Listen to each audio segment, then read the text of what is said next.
It was an October morning, early morning. Just before then, Bob and his family had eaten dinner, watched TV, and then scooted off to their rooms for the night. They were all in bed, asleep by 11. The perfect, calm night until it wasn't. Bob was younger than I am now, 42. He was happily married, 3 kiddos. About 1 a.m. that morning, chaos appeared. 1:16 a.m. actually.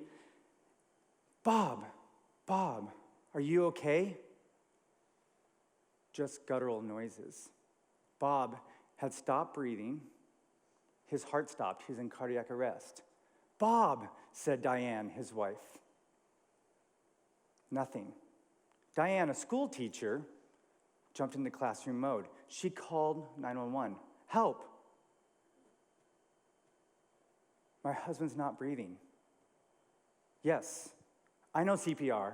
I can do that. 1 and 2 and 3 and 4 and alternating between compressions and rescue breathing. I was the second responder to arrive on that scene, hooked up the heart monitor, shocked Bob back into a pulse. Heartbeat back, not breathing.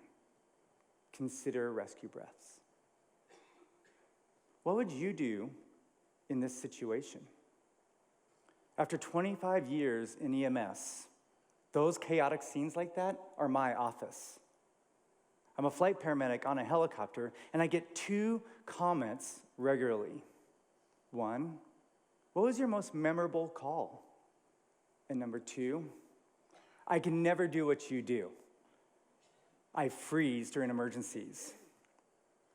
But the truth is, emergencies, making order out of chaos, is a learned behavior. In fact, paramedics are people who we consider lifesavers. But that's not true. We're simply fantastic at making order out of unplanned circumstances. And with the right systems in place, you can actually not only endure, but actually thrive during moments of chaos. In fact, when it comes to stress and chaos, there's a bell curve. It's called the Yerkes-Dodson law. And what it says is that as stress increases, your performance actually gets better up until a point. But if you have too much stress, your performance starts to diminish. And yet, on the flip side, if you don't have enough stress in your life, your performance is poor as well. The key is to be in that middle spot, to put controls in place to help you stay centered, where your senses are heightened, but yet they're not clouded. Today, we're going to talk about 3 tips to help you stay in that middle section during times of chaos. Tip number 1, change your mindset. As a paramedic, that's our only choice, right? We have to change our mindset. We know that our calmness directly affects the trajectory of that event. It can't be our emergency. We actually need to slow down that crazy. In fact, imagine if you called 911. What if the ambulance crew panicked? Who would they call? Let's just walk through this for a bit, right? You call 911, and a few moments later, that ambulance comes running around the corner, drives up into your yard. One medic jumps out, hastily running towards you, tripping over his shoelaces. The other one's like, "Mayday, mayday, mayday!" And as they walk up to your door, you watch their ambulance just roll away because they forgot to put it in the park. Unsettling, right? Well, what about Diane? What about that night? Doing CPR. Was she nervous, scared, worried? Of course. How could you not be? But she was also cool in her thoughts. She was collected, she was focused, and she took action. Let me say that again. She took action. Why? Because more often than not, it's the inaction that gets us in trouble. We are so scared to make a mistake that we do nothing. But the truth is, doing something is better than doing nothing. Staying focused, slowing down, actionable steps actually help during an emergency.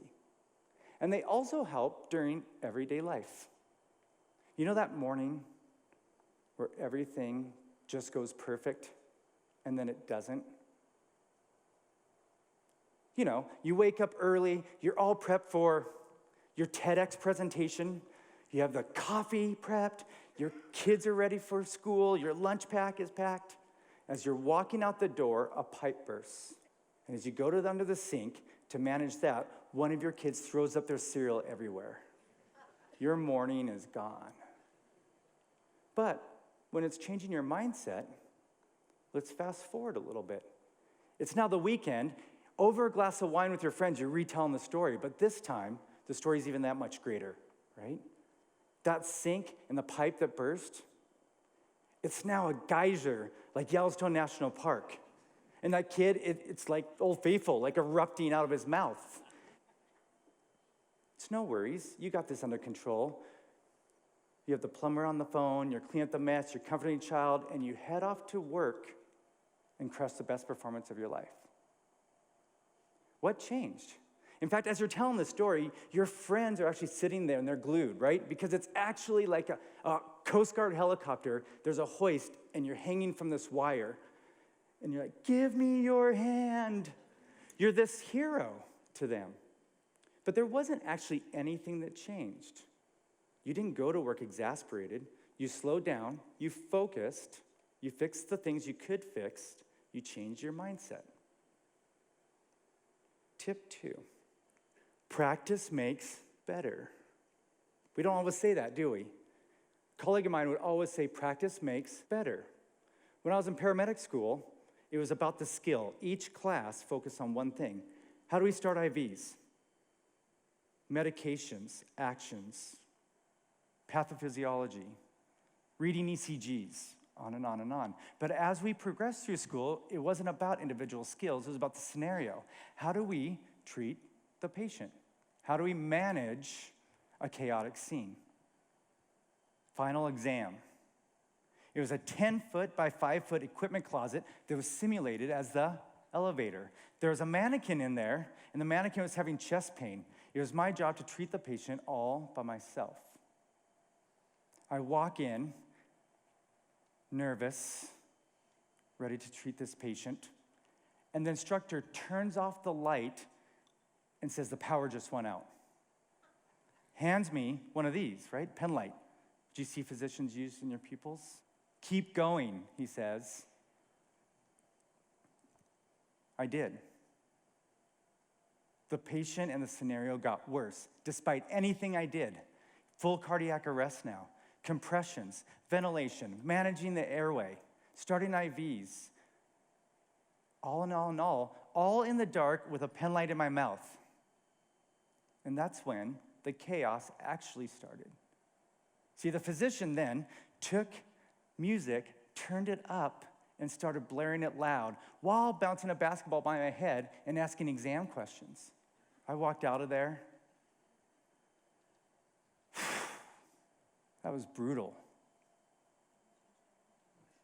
And he said, any more brutal than managing a chaotic scene of first responders while doing CPR on a father while the family looks on?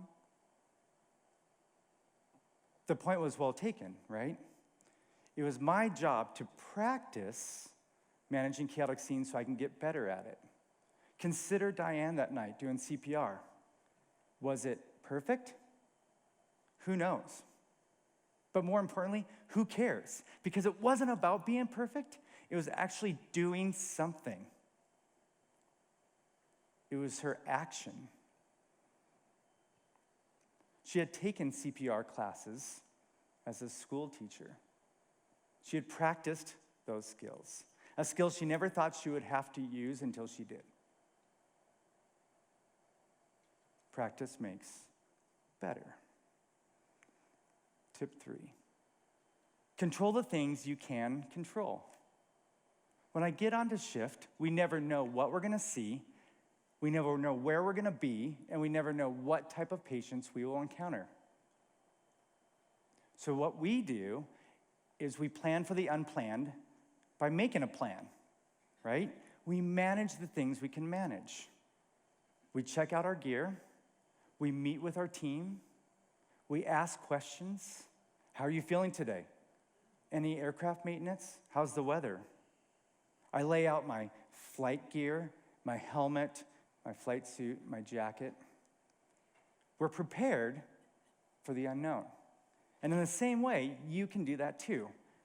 How can you do things each day to prepare for the unknown?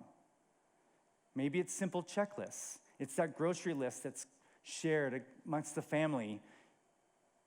Maybe it's preparing for the meals for the whole week so you're not scattering every night to figure out what you're going to eat. Laying out your clothes the night before or prepping the coffee. Simple.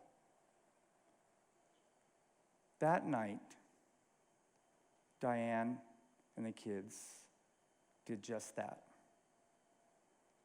They focused on the things they can control and the things that mattered. Bob and the family. As they'd huddled on the couch that night, their youngest, 11-year-old at that time, Elizabeth, asked, "Is Daddy gonna die?" She was the only one brave enough to ask what everyone else was thinking. Bob was rushed to the hospital. He was induced in a coma for 36 hours. The future, unknown. As the medical crew pulled Bob back out of that coma, the nurse said, "Bob, can you feel your wife's hand?" He squeezed her hand. A tear down Diane's cheek. See, it was Diane's decision to take action, find the calm in chaos, that was the defining moment of that story. Chaos is going to come knocking at your door. We don't know when, but it will. When it does, think of that story and those tips to help find your calm. How's Bob? It's been 20 years since that event. Bob's doing great. He's enjoyed time with his family. He's watched his kids graduate high school and college. He's walked one daughter down the aisle and recently officiated the wedding of the other. And just on Valentine's Day, ushered another miracle into their grandparent collection. Oh, and for my most memorable call, well, now you know.